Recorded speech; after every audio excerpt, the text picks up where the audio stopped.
Алланың берген ғұмыры сынақ пен сырға толы жол. Біреуге өмір ертегі, ал біреуге ауыр жүк. Менің бүгін айтып отырғаным жүрегімде қан жылатқан, ешкімге айта алмаған құпиям. Бәлкім бұл сабақ емес, бірақ айтып жеңілдегім келеді. Мен қалада өскен, ақ жүзді, момын қыз едім. Әке-шешемнің үйінде ұрыс-керіс деген болмаған, тып-тыныш, үлгілі отбасы едік. Алайда мен тағдырдың басқа жолын таңдадым. Махаббаттың буымен ауылға, кішкентай шаңыраққа келін болып түстім. Күйеуім жалғыз ұл, мен оны шын сүйдім. Тіпті лашықта тұрсақ та өзімді бақытты сезінетінмін. Бірақ мені махаббат емес, сынақ күтіп тұр екен. Ата-енеммен бір шаңырақ астында өмір сүре бастағаннан-ақ күн сайын дау-дамай, ұрыс-керіс, айқай. Жас келін болып үндемей шыдадым. Бірақ кей түндері ішімде жиналған қорқыныштан жылап шығатынмын. Күйеуім қалада жұмыс істейтін, апта сайын ғана келіп қайта кететін. Бірде енем туыстарының үйіне кеткен. Үйде мен, балаларым және қайынатам қалдық. Кешқұрым тамақ әзірлеп дастарханға қойып отыр едім. Қызым ұйықтап, екі ұлым далада ойнап жүрген. Атам тамағын ішіп отырған жерінен орнынан тұрып менің қасыма келді. Алғашында еш жаман ой келмеді. Қайыната ғой, үлкен адам. Саған рахмет келінім. Үй таза, бала-шаға аман. Мен сені қызымдай көремін деді. Жылы сөзге иіліп етіп, мен де күліп, рахмет ата, мен де сізді әкемдей көремін дедім. Осы сәттен кейін бәрі өзгеріп сала берді. Ол кенет мені белімнен қапсыра құшақтап ерніне сүйді. Бұныңыз не, жіберіңіз деп езердім. Бірақ ол тоқтамады. Көзінде айуандық, жүзінде ұятсыздық. Мен жалынып жыладым. Сіздің ұлыңыздың жары, немерелеріңіздің анасы емеспін бе? Алладан қорықпайсыз ба? Ал ол болса, айқайлама, көршілер естісе, сені ғана қара бет қылады деп айқай салды. Келесі сәтте қатты соққы басымнан от жарқ етіп дүние төңкеріп кетті. Есімді жиғанда жерде жатыр екенмін. Қасымда еңіреп тұрған ұлым. Анашым, не болды дейді шырылдап. Ал әлгі адам беті бүлк етпей, анаң сүрініп құлап қалыпты деп өтірік айтып тұр. Жүрегім айырылып түскендей болды. Бірақ үн шығара алмадым. Түні бойы қалшылдап ішімде бір ғана ой. Бұл үйде менің өмірім бітті. Таң атқанда шешім қабылдадым. Балаларымды алдымда үнсіз кеттім. Қайда барарымды білмедім. Бірақ артқа қайтқым келмеді. Бір төбенің басына барып, сол жерге үйге ұзақ қарап отырдым. Балаларым аш, менің көзімнен жас тоқтар емес.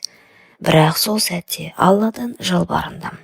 Жолымды ашшы, тек мына бейкүнә балаларым тірі қалсын деп. Қалтамда аз ғана ақша. Жолға жетпейді. Көліктер тоқтамады. Жол бойы түн түсіп, қараңғылық қоюлана түсті. Балалар қалжырып, менің қолымнан сүйретіліп келеді. Сол сәтте бір ер адам тоқтады. Қайда барасың, келін?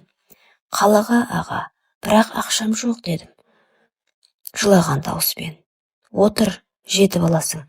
Ақшаң керек емес, Алла разылығы үшін деді. Сол кісі менің өмірімдегі ең мейірімді жанның бірі еді. Қалаға жеткізіп ақшамды алмады. Үстіне тағы да ақша беріп кетті. Күйеуімнің қаладағы пәтеріне келдім. Есікті ашып едім. Іште күлкі, музыка, бөтен адамдар. Бір қыз иісі мен даусына түсіндім. Ішіп алғандар екен. Күйеуім мені көріп өңі қуарып кетті. Қасында тұрған қыз оның мойнына асылып тұр. Ал ол мені сіңілім ғой деп таныстырды.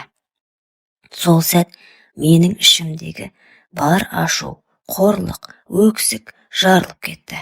Шашынан жұлып, жұдырықтап, жылап айқайладым. Мен емес, жан даусым сөйледі сол сәтте. Бірақ ол мені тоқтатып, құшақтатып, Кешірші жаным, деді. Балаларына ойыншықтар, маған гүл, кішігірім әкелген екен. Сөздері емес, көзқарасы суық еді. Бұл ер адамның әдеті ғой. Дәретханаға барып келгенмен бірдей, кешірші мені жаным, деді. Сол күні мен үнсіз қалдым, жыладым, бірақ ішімде сөз қалған жоқ. Бірнеше аптадан соң өзімді жаман сезініп жүріп, жүктілігімді білдім. Кімнен екенін жүрегім біледі. Атамнан. Күйеуіме айта алмадым. Ел не дейді, ол не істейді. Сол қорқынышпен сол күнәні арқалап, дәріханадан дәрі алып іштім. Ол сәт менің өмірімдегі ең қара күн болды. Бір апта бойы денем сырқырап, жаным қиналып, мені тірі өлікке айналдым. Бірақ мен ол баланы өмірге әкелуге батпадым. Өйткені ол сәбиді өмір кінәлайды, мені қырғайды. Уақыт өтті, 10 жылдан астам. Күйеуім жақсы әке, жақсы жар.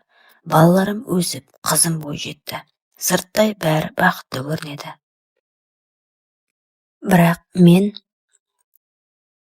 менің ішімде сол бір түннің ізі өшпеді. Кейде түсімде сол тас, сол айқай, сол қара түн көрінеді. Аяқ астынан көзіме жас келіп, денем қалтырап кетеді. Қайынатамды тойларда ғана көремін. Көргімде келмейді. Сәлемдеспей үнсіз өтіп кетемін. Ал енеммен сәлемім түзу. Сырт көзге бәрі жақсы болу керек қой. Менің өмірім көп әйелдің үнсіз шындығы. Кейде бәрін айтып салғым келеді.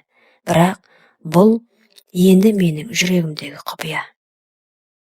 Иә, мені сөгіңіздер, кінәлаңыздар. Мен күнәһар шығармын. Білемін, бірақ мен тірі қалдым. Құрметті оқырман, өмірден алынған шынайы сабақ болар оқиғалар тыңдағыңыз келсе, менің арнама тіркеліп, лайк, комментарий жазып қолдап кетіңіздер. Келесі кездескенше сау саламатта болыңыздар.